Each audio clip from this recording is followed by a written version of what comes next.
Alors la grande question, c'est qu'est-ce qui cause l'infidélité conjugale chez l'homme? Pourquoi les hommes que nous sommes arrivent à l'infidélité conjugale? Plusieurs raisons. Première raison, raison inexpliquée. Il arrive des fois, on n'a aucune explication. On se rend simplement compte qu'on est tombé dedans. Deuxième raison, des liens de famille. On néglige cela, mais on vient d'une famille où il y a cette tendance. Papa était polygame, papa était coureur de jupons. David a été un petit homme à femme. Il a eu 15 enfants avec 6 femmes. Son fils en a eu 1000. On néglige cela, mais c'est vrai. 1 Pierre chapitre 1 verset 18 parle de la vaine manière héritée de nos pères. Il y a des choses, tu n'as pas besoin de révélations. Tu regardes, mes oncles, ils sont comment? Mes oncles étaient des tireurs de littérature. Il a eu 15 enfants avec 12 femmes. Tu regardes toi-même, tu dis, Seigneur, aide-moi. Je viens de ces gens-là, nous sommes attachés et pris pour cela. Combien dans les livres de rois, 1 et 2 rois, 1 et 2 chroniques, cette phrase revient souvent, il marcha dans les voies de ses pères. Il fit comme son père, il fit ceci. Troisième raison, troisième cause de l'infidélité conjugale, c'est le climat à la maison. Il arrive des fois, nous les hommes, nous tombons dans l'infidélité à cause du climat, les disputes répétées. Des conflits non résolus, incompréhension répétée, insoumission de la femme. Là aussi, des fois, il nous faut parler aux femmes. Mauvaise gestion de certaines choses. Mauvaise qualité de la nourriture. J'ai jamais oublié un papa avec qui on a grandi. Son fils était un ami, il est maintenant au Portugal. Il faisait partie de ces sectes qu'on appelle les babas, les gens qui se rasent tout, ils laissent que la barbe. Un homme pieux. Et puis à un moment, 2 semaines, on ne le voyait plus. Mon ami vient dire, oh non, il semble qu'on a découvert notre papa sur avenue Itaga à Linguala. Il a une femme, il dit non. J'ai jamais oublié un jour vers 17h, nous allons comme des éclaireurs. On nous dit, il habite dans cette maison, nous allons vers la fenêtre. J'ai jamais oublié. C'est papa qui était un peu costaud comme moi, avec sa tête et sa barbe.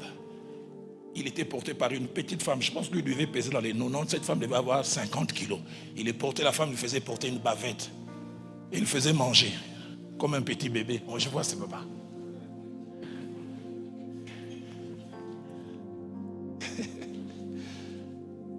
Mon ami était fâché. Et 2 jours après, il a confronté son père. Son père a dit, mais votre maman me néglige. Quand j'arrive ici, il envoie votre petite soeur. Il dit, là, je suis traité comme un roi. Il dit, même quand je suis au bureau, je rêve de cette femme. Le mauvais climat à la maison. J'ai enseigné une fois aux dames, j'ai dit, quand Dieu permet que vous nous ayez entre vos mains, gérez-nous bien. Quand nous vous glissons, vous commencez à aller nous récupérer au combat spirituel. Je l'arrache. Mais quand j'étais là, tu me négligeais. Je ne dis pas qu'à cause de la négligence, il faut aller à l'extérieur. Mais c'est l'une des causes des fois. 4e raison de l'infidélité conjugale, c'est mauvais mariage. D'autres parleront d'un mauvais casting. C'est-à-dire on se rend compte qu'on s'est marié à la mauvaise personne. On est chrétien, mais rien ne va. On se rend compte comme si on vient de 2 planètes différentes. C'est pourquoi vous qui êtes jeunes, priez que Dieu vous aide à vous marier à la bonne personne. Si vous vous mariez à la mauvaise personne, il y a déjà une possibilité d'infidélité. Vous pouvez supporter un moment, mais vous risquerez un moment de craquer. 5e raison de l'infidélité conjugale, c'est l'absence de contentement. L'absence de contentement. Et le contentement est souvent lié au côté charnel. Ça fait 28 ans que je suis marié à Viviane. Le corps que Viviane a aujourd'hui, ce n'est pas son corps de jeune fille d'il y a 28 ans. 4 maternités sont passées par là avec tous les dégâts collatéraux. Son physique n'est plus le même. La poitrine qui était bien debout, regarde ailleurs maintenant. Mais j'aimerais, homme, vous informer, ces corps qui se détériorent vont encore se détériorer. Ça ne va pas s'arranger. Donc si tu n'arrives pas à se contenter de ça, tu es mal parti. Un papa crino est venu me dire un jour, pasteur, pour na si ma maman n'a pas ne comment passe, il faut na côté ses esprits.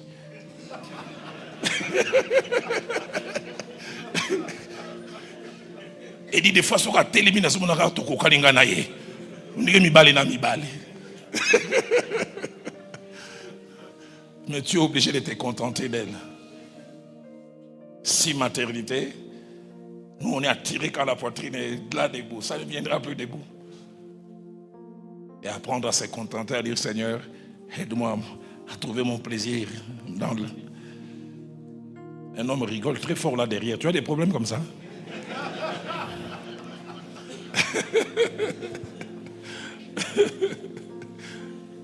Sixième cause de l'infidélité conjugale, ce problème des différences des tempéraments sexuels.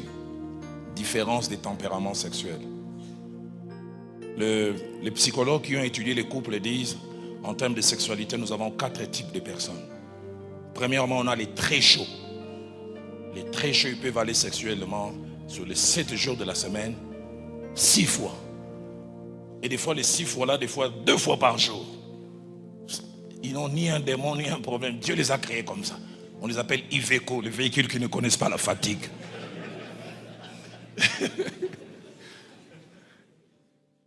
Et deuxièmement, il y a les chauds. Sur les 7 jours de la semaine, 4 fois. Et puis il y a les tièdes. Les tièdes, il a besoin de sa cure de chaque semaine.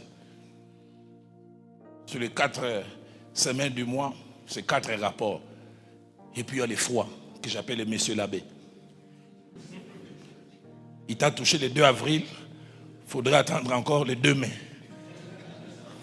Il n'est pas porté sur la chose. Quand moi, si je peux l'embarrater, je n'ai jamais oublié, un jour je reçois 2 couples et je dis, ce jour-là, Dieu voulait m'enseigner.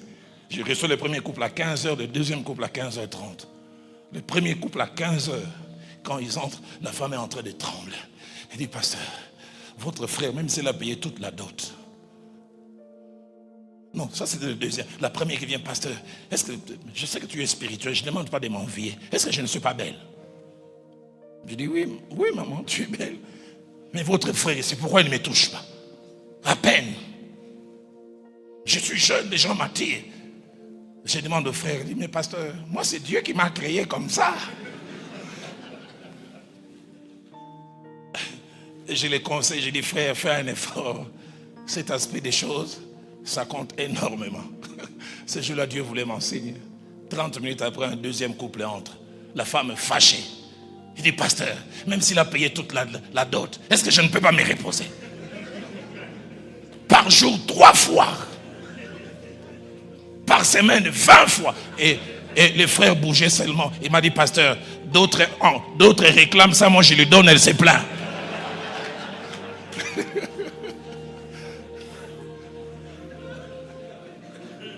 Différence des tempéraments sexuels. Alors c'est pourquoi la plupart des fois les problèmes se posent quand dans un couple 2 conjoints ont des tempéraments sexuels opposés. L'homme est très chaud, la femme est à noirite nengapeta. Elle aime une fois les mois. Ou l'inverse, l'homme aime chaque jour, la femme ne veut pas. C'est pourquoi vous qui n'êtes pas encore mariés, priez que Dieu vous associe avec quelqu'un dont le tempérament est pareil. Si vous deux, vous êtes des froids, vous vous habituez dans votre froideur. Une fois par semaine, elle est contente, tu es content. Tu es chaud, chaque jour la fête. Et les tempéraments sexuels posent des normes. 7e cause d'infidélité conjugale, attachement à certaines pratiques sexuelles que mon épouse n'aime pas ou n'accepte pas de m'accorder. J'ai vu ça souvent en tant que pasteur. L'homme aime ça. Mais la femme, j'ai joué en parlant avec un homme et dit, pasteur, j'essaye. Mais madame n'aime pas cette pratique. Mais des fois, après 6 mois, 7 mois, j'aime tellement que je suis obligé d'aller à l'extérieur. On pourra approfondir tout à l'heure dans les ateliers parce que je t'entends poser la question, quelles sont ces pratiques?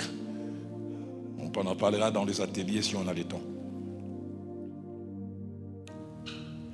8e raison de l'infidélité conjugale, c'est mauvaise gestion de l'éloignement physique et géographique. Mauvaise gestion de l'éloignement physique et géographique. Là, ce sont des gens qui sont en mission de service.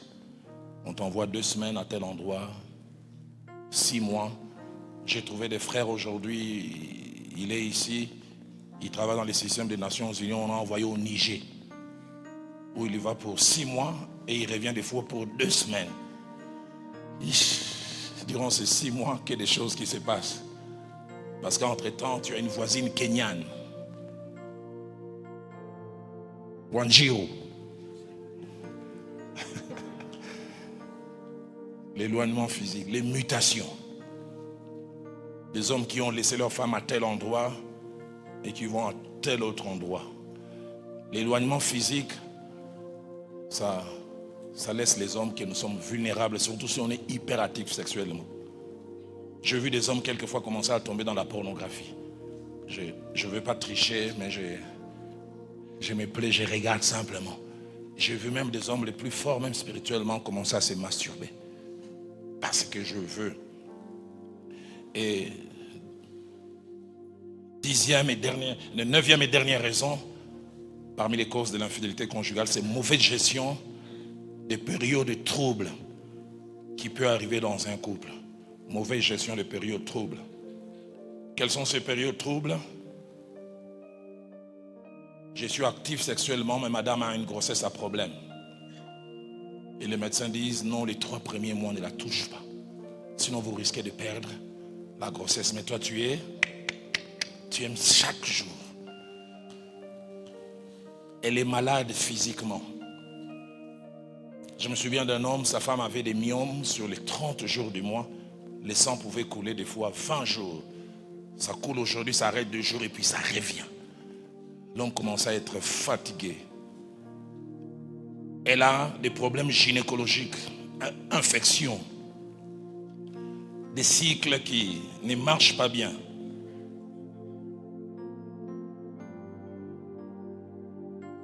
Problèmes de maternité qui se suivent. Elle commence à avoir peur de la vie sexuelle. Et cela me permet de toucher l'avant-dernier point, quelques phases et conséquences de l'infidélité conjugale. L'infidélité conjugale en général a 3 phases. La première phase de l'infidélité conjugale, j'appelle cela la phase clandestine. C'est-à-dire on cache la relation et l'on fait tout pour qu'elle ne soit pas connue. On a commencé quelque chose, surtout si on entretient une relation, on s'arrange. Et cette relation se caractérise par 4 choses. La première, c'est la duplicité. On a 2 visages. Et on fait tout pour ce que l'on fait à l'extérieur ne soit pas connu. On s'arrange pour éliminer les indices. J'ai vu des hommes dans leur téléphone, cette concubine, ils ont mis le nom mon général. Et des fois l'épouse voit sonner, hé chérie, mon général a Benguio. Toi-même tu sais, mon général là c'est Annie. On élimine tous les indices. Tu as été là et tu as fait un bisou avant de partir. Moi c'est dans le radar. On fait tout pour enlever. On écrit un texto, on efface. On a reçu un texto, on efface. Deuxième chose attachée à la saison de la duplicité, c'est le mensonge. Presque tous les infidèles sont des menteurs. Puisqu'on ne peut pas afficher. Le travail finit à 16h, mais tu dois avoir cette concubine à 17h. On aura une réunion avec l'adjoint du DG. Une réunion stratégique de l'entreprise. Non, il n'y a pas de réunion stratégique. La réunion stratégique, c'est avec elle. Mensonge. Des fausses missions de service. Vous êtes convenus, vous allez à Gisenyi passer un week-end. Non, on nous a amené en groupe de travail. Pour tous les week-ends. Mensonge. Troisième chose attachée à la phase clandestine, c'est un mélange de plaisir et de souffrance. On trouve du bien dans ce que l'on fait, mais l'on souffre. Parce que ce que l'on fait, la conscience que nous avons en tant que chrétiens, n'approuve pas cela. Et quatrième chose attachée à cette phase clandestine, c'est beaucoup de prudence. On prend beaucoup de précautions. J'ai connu un homme qui m'a dit, ma femme est tellement pointueuse. Si je veux, j'ai triché dehors. On peut en parler parce qu'on est entre nous hommes. Je m'arrange de ne pas toucher ma femme la même nuit. Parce que des fois, elle me dit, la quantité d'eau qui est sortie est pas peu, c'est peu. On dirait que tu as laissé ailleurs. Il dit, donc moi-même, je sais, quand j'ai triché, j'ai dit, non, je laisse passer. Parce que là, j'ai quelqu'un de la CIA. J'ai un jour parlé avec un homme qui m'a dit même, il amène 2 sous-vêtements. Parce que vous savez, nous les hommes, quand tu étais allé avec quelqu'un, quand tu portes des sous-vêtements, des taches peuvent rester. Et dit, il en amène un, il dit, elle, dès que j'arrive, elle va contrôler. Alors je dois éliminer toutes les traces. Les infidèles souffrent.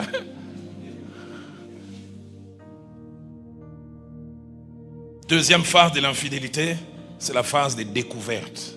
La première phase, c'est la phase de la clandestinité. La deuxième phase, c'est la phase de découverte. C'est-à-dire, pour certaines raisons, ce qui était caché finit par être connu. Et là, il y a 2 éléments. Premièrement, c'est connu malgré les précautions. Les premiers indices commencent à apparaître. Imprudence. Un texto qu'on a oublié d'effacer. Au départ, on y est. Mais je sais qui? Oh! Non, ce sont des gens qui se sont trompés de numéro. En tout cas, Vodacom, ils ont des problèmes. Hein? Les textos d'autres personnes passent. Toi-même, tu sais. Anna, Peponi Yakomakiboy. Facture d'hôtel qu'on a oublié de déchirer. Un parfum de femme que l'on sent. Un homme me dit un jour comment il a renié son propre lot de capotes parce que son épouse savait qu'il n'utilisait pas de capotes. Il monte juste dans le... Chérie, c'est capote. Ah, Jean-Jacques m'avait demandé d'acheter pour lui. C'était sa commande.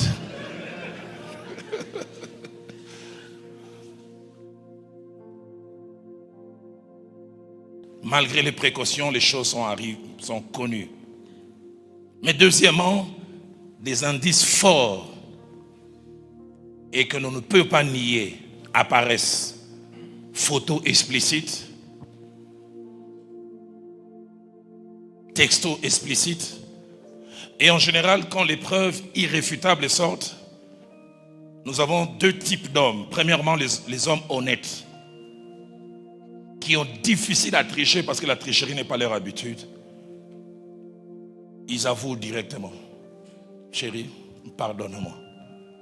Mais deuxièmement, il y a des menteurs professionnels qui, malgré les indices, ils commencent à nier. D'autres même, au-delà de nier, commencent à justifier. Si oui, j'étais trompé, mais c'est à cause de toi.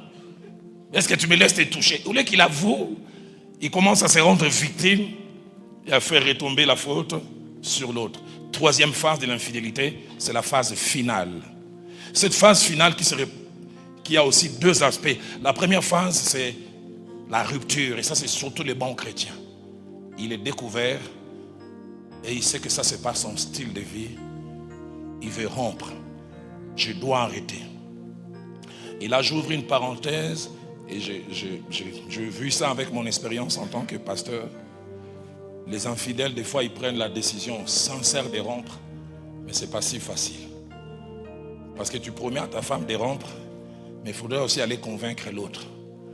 Et j'ai chaque fois vu avec ces hommes, autant tu as convaincu ta femme, quand tu arrives chez l'autre, non, ma femme a découvert, on doit arrêter, elle commence à pleurer.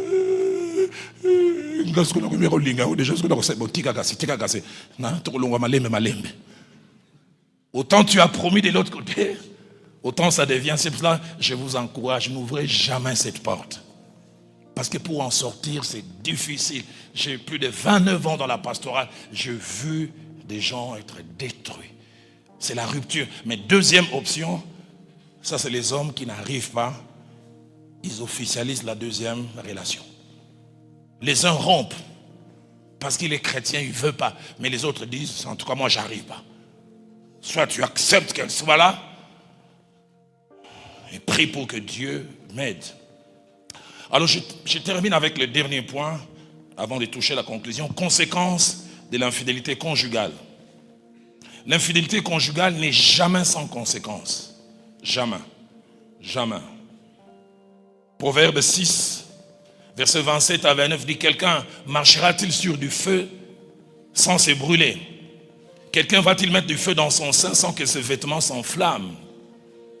C'est-à-dire ça finit toujours par nous brûler.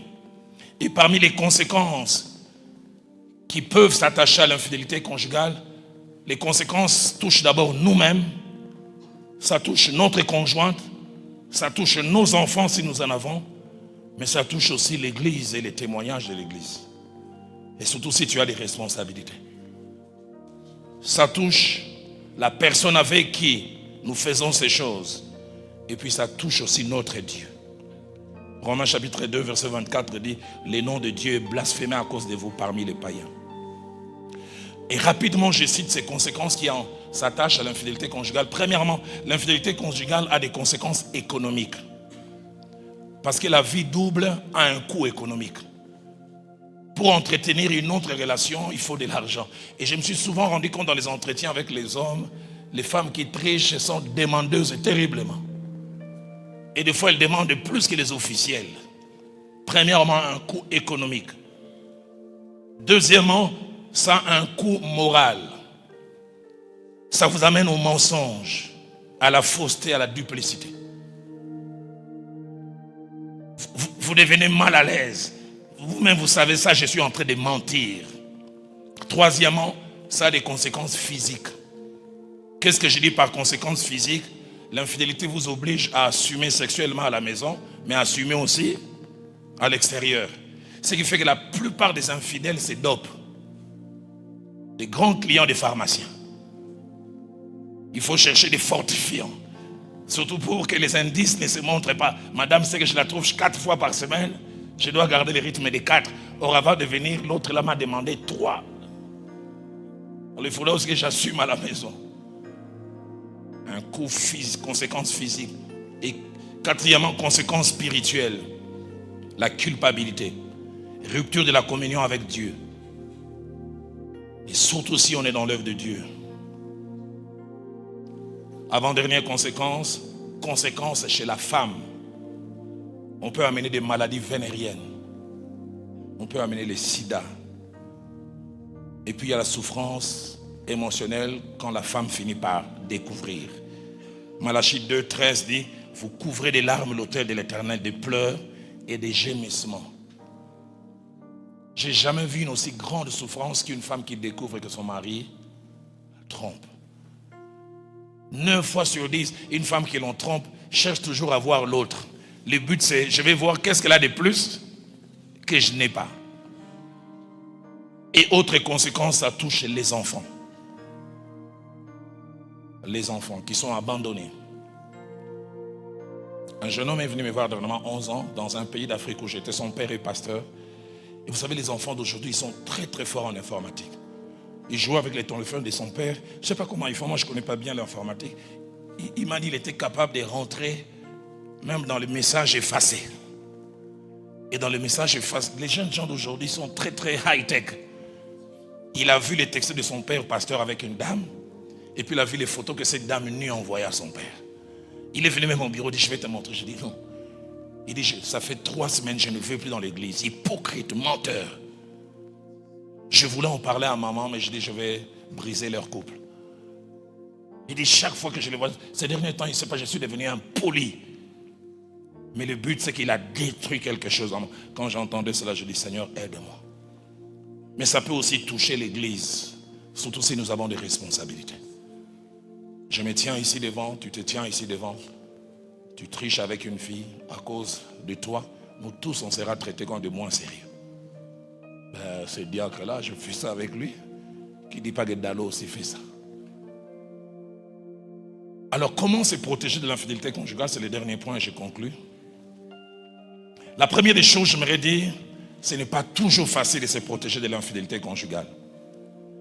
Il faut savoir, comme nous l'avons déjà dit, que l'infidélité conjugale peut être due à plusieurs causes. Il y a le diable qui va utiliser toutes sortes de méthodes et de tentations pour nous amener à l'extérieur. Il y a nous-mêmes avec nos faiblesses. Et puis il y a l'extérieur qui peut nous amorcer. Les diables, nous-mêmes. Et l'extérieur qui peut nous amorcer.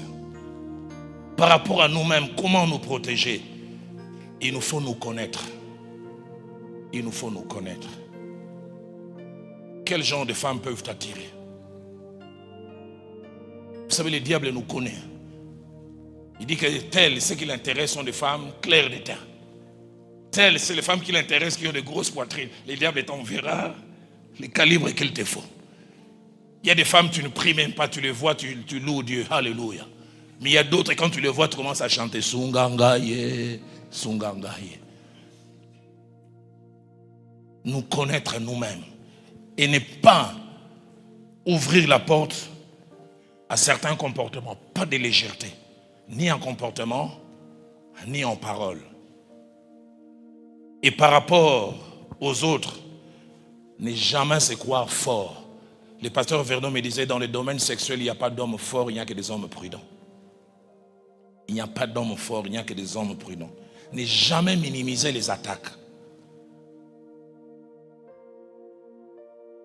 Un jour, quelqu'un est venu me dire qu'il était dans une réunion quelque part, il a entendu des jeunes filles dire j'ai entendu ça, je dis. Donc les gens complotent. Une autre a dit les décolletés méchants. Faire attention. Et je termine le tout dernier point, savoir gérer la tentation. Savoir gérer la tentation. 3 choses que j'aimerais dire concernant la tentation. La première, la tentation en elle-même n'est pas péché. On peut être tenté. Mais deuxièmement, le problème, c'est la gestion de la tentation. Comment tu gères ça? Comment, quand tu ressens ces choses. Et puis enfin, troisièmement, savoir être bien entouré. L'abbé dit 2 valent mieux que 1. S'il en tombe, l'autre peut le relever. Ça fait plus de 35 ans que maintenant je suis converti.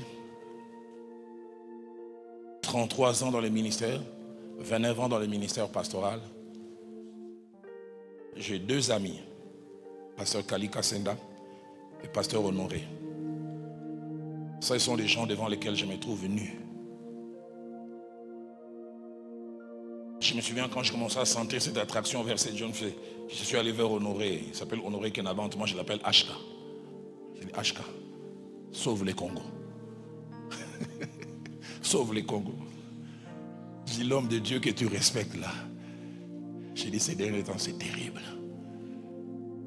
J'ai dit, tant maman, j'ai dit, je sens des choses et il m'a tenu par la main, on a prié. Ce que j'aime, il y a des choses que je lui ai dites. Je sais qu'il n'en parlera à personne si ce n'est à Dieu.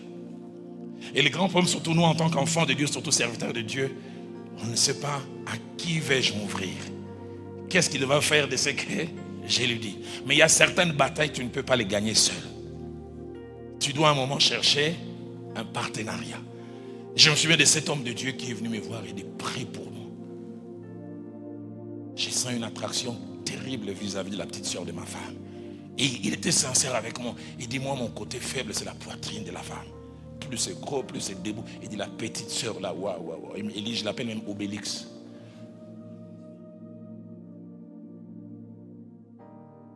Il dit, des fois, il rentre de l'université comme ça, elle enlève le soutien-gorge, elle met un habit transparent. Il dit, tu sens innocente, mais il dit, coupable dans son innocence. Et elle vient me dire, tonton, moi, je regarde, je dis, oh. Heureusement, Dieu ne montre pas nos cœurs. Hein. On ne sait pas ce qui se passe dans le cœur du saint homme. Et lui-même a dit cette phrase que je n'ai jamais oubliée. Il dit un jour, elle était en train à mes côtés, je la tenais simplement, je dis, oh, Dieu est au contrôle. Et dans mon cœur, je disais, si on ne peut pas manger les fruits défendus, on peut les toucher au moins. Mais l'avantage, c'est qu'il en parlait. En terminant, j'aimerais nous supplier. N'ouvrons pas la porte à ces fléaux. Je suis dans la pastorale depuis 31 années. J'ai vu ces 10 dernières années, des gens ont attrapé le sida et amené ça chez eux à la maison. Une petite aventure de quelques minutes. Quand j'étais pasteur titulaire à l'église, chaque dimanche, je pouvais voir 50 séropositifs que je connaissais. Vous savez, nous les pasteurs, on a des secrets professionnels. Je me souviens d'un jeune homme de l'église qui était toujours avec une veuve. Et cette veuve était sous un rétroviraux, forte comme ça. Mais je voyais toujours, vous savez, quand quelque chose commence entre les gens, vous pouvez sentir. J'appelle ce jeune homme, je dis, qu'est-ce qu'il y a entre toi? Il me dit, pasteur, 10e don spirituel et soupçon. Mais quand les gens commencent à tricher, on sait sentir. 3 jours après, j'appelle cette femme au bureau. Je dis, je te vois avec tel jeune homme. Il me dit, oui, il m'a fait la cour. Et vous avez déjà triché? Oui. On est allé, attends, 7 fois. Avec protection seulement la première fois. Mais je dis, est-ce que tu lui avais dit que ton mari était mort? Et non. Moi, j'ai la foi que Dieu m'a guéri. Mais j'ai cette foi de la guérison, est-ce que tu l'as communiqué à ces jeunes hommes? Le lendemain, j'appelle les jeunes hommes. Je dis, toi, tu me disais 10e don spirituel et soupçon. Mais maman vient de me dire, ah, elle t'a tout dit.